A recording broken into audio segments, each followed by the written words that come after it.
Firebird 1.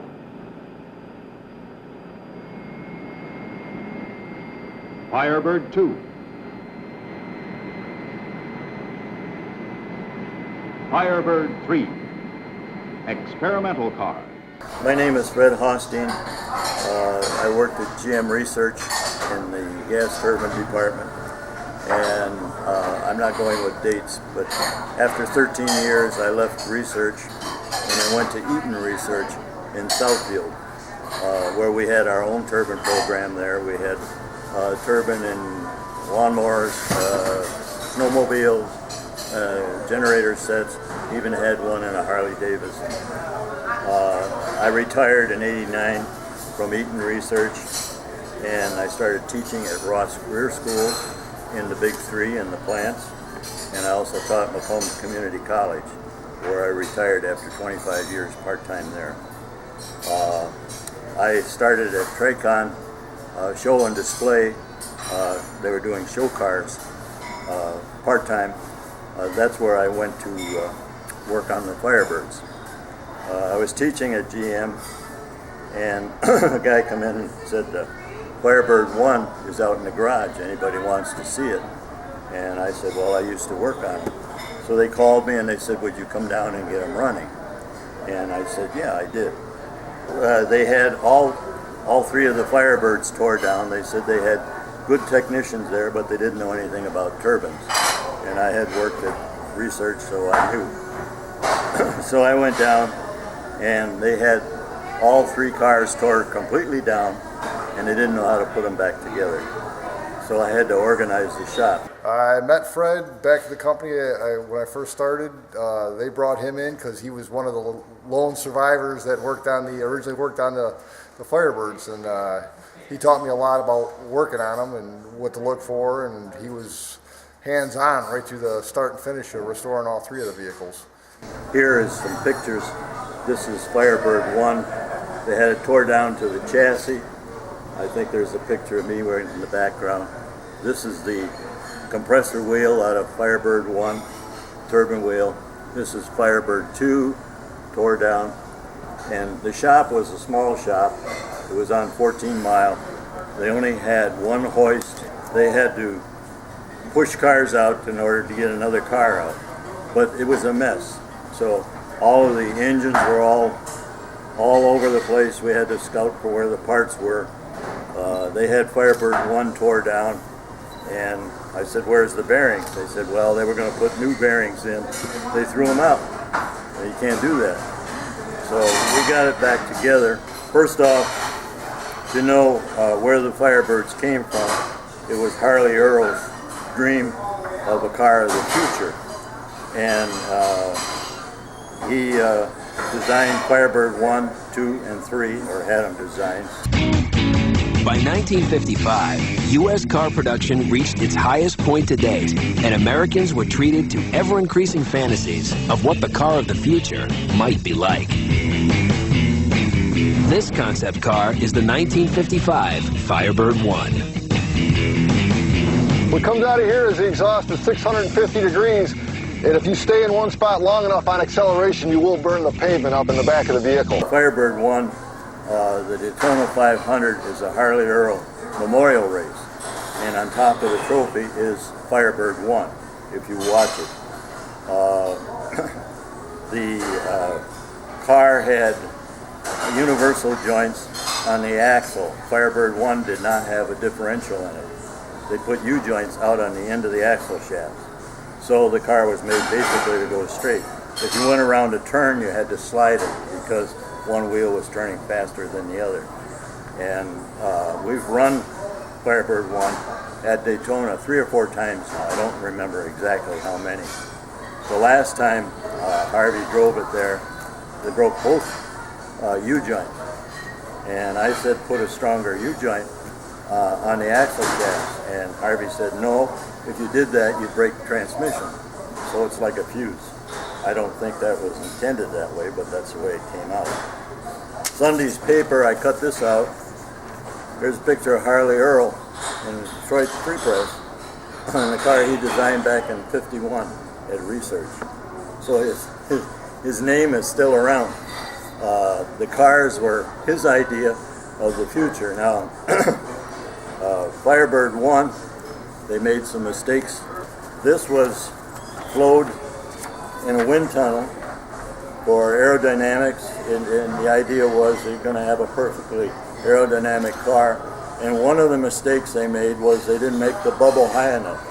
You can see this is Maury Rose, who was driving the car at the time. And the reason why they hired Maury Rose, they said, well, he's a race driver and he knows how to slide the car around the curves because of the U-joints. But if you see how he's sitting in there, he's scooted down. You can't sit in that car with a helmet on because your head's too high. And he had to scoot down with his feet up under the dash in order for that picture to be taken. We ran the cars in the year 2000 in England at Goodwood. Everybody knows where Goodwood is. Earl of March owns 45 square miles. He's got a castle there and a racetrack in front of his castle.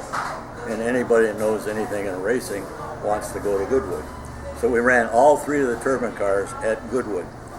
They have a 1.25 mile track up the hill at Lord March's castle, and they have all the vintage, whatever's at the show that runs, all the vintage cars and motorcycles, whatever, they can run up the 1.25 mile track past the grandstands and past everybody at the show. And you run up there and then you run them all back. So we ran all three of the Firebirds up the hill. It was a real neat experience. Harvey had to get special permission to run on the track without a helmet because he couldn't sit in there with a helmet on. Bird 1 would catch fire when it was started, and we ran it at Greenfield Village. And the reason why it was catching fire, Bird 1 has high pressure fuel nozzles. They atomize the fuel and run better, and 2 and 3 have assisted atomized fuel.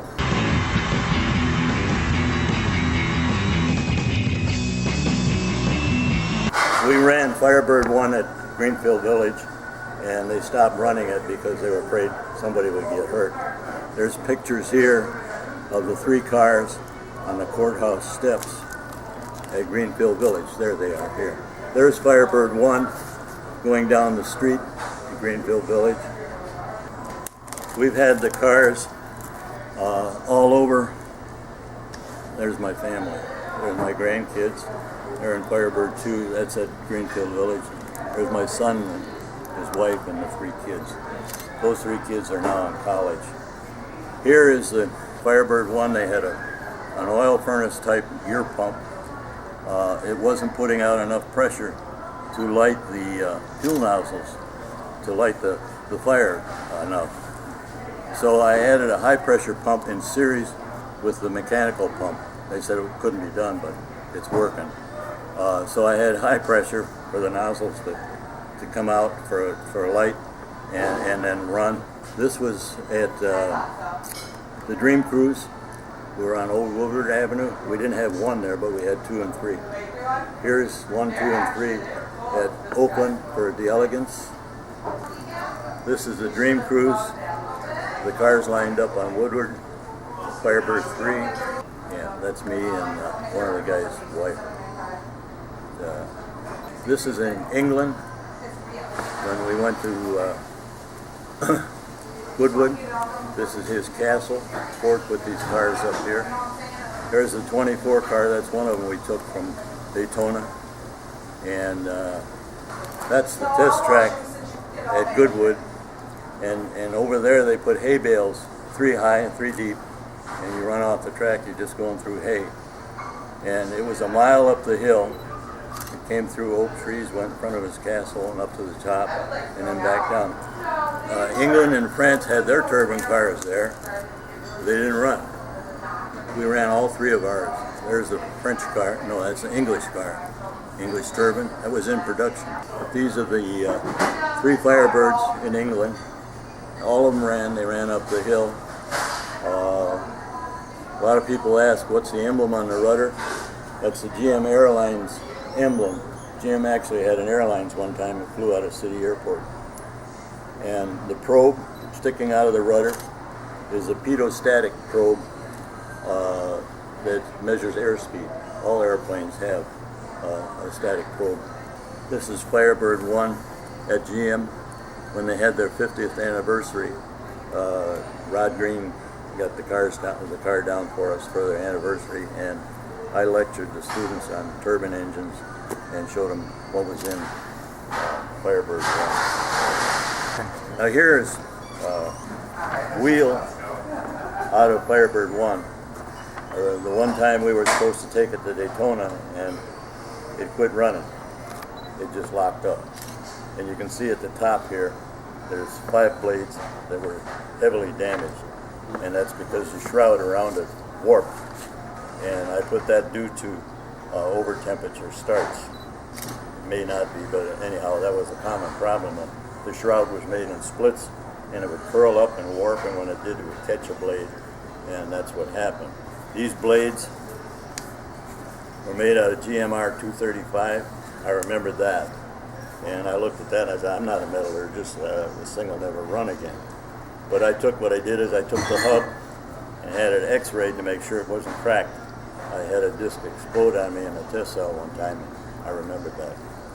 So then to get the blades made, I called all over the United States, and they wanted to do reverse engineering. It would take 2 months with they wouldn't give you a quote on the price, and then the price of the blades.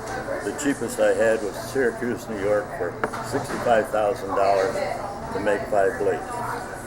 And I got a quote from Metamora, Mike Mahovich, for $25,000. And I thought, well, that's awful cheap. I don't know if he knows what he's doing. And he didn't have a vacuum cast, he had air cast. But Mike said he knew how to do it. So I gave him the job. Now, he cast the blades, and he didn't quote the machining. Now, the first thing, how he did the reverse engineering, I don't know, but he did. Reverse engineering is you take a working blade and you measure everything on here and then duplicate it. Now, these blades have to be made within pretty close to the exact weight of the original, or you can't balance it. All right, so he did that.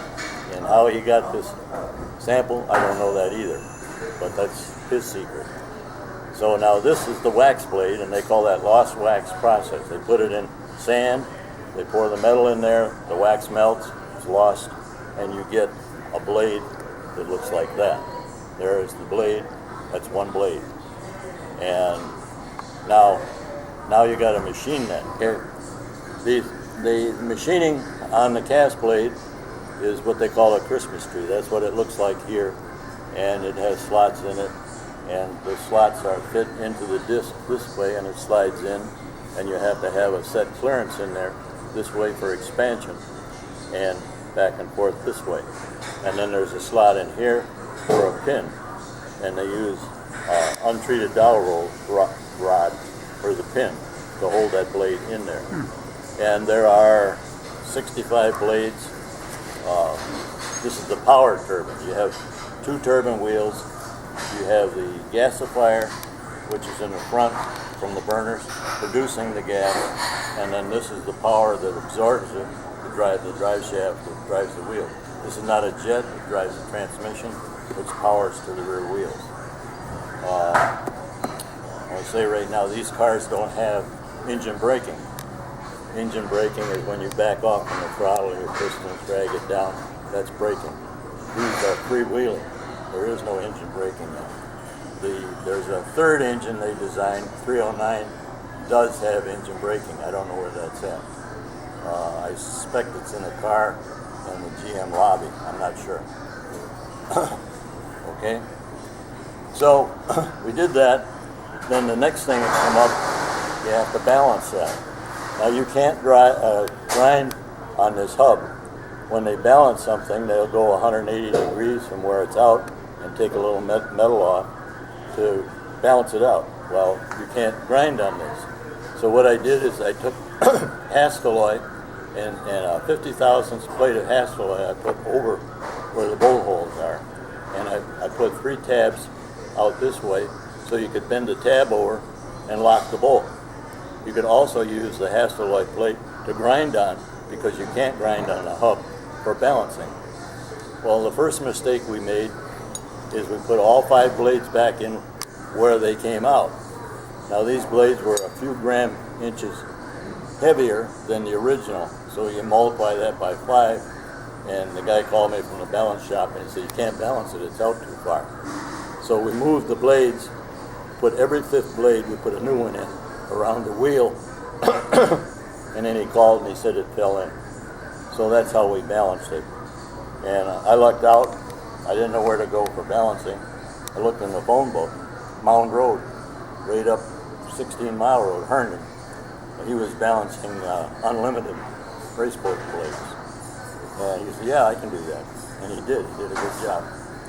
So that's in the car today.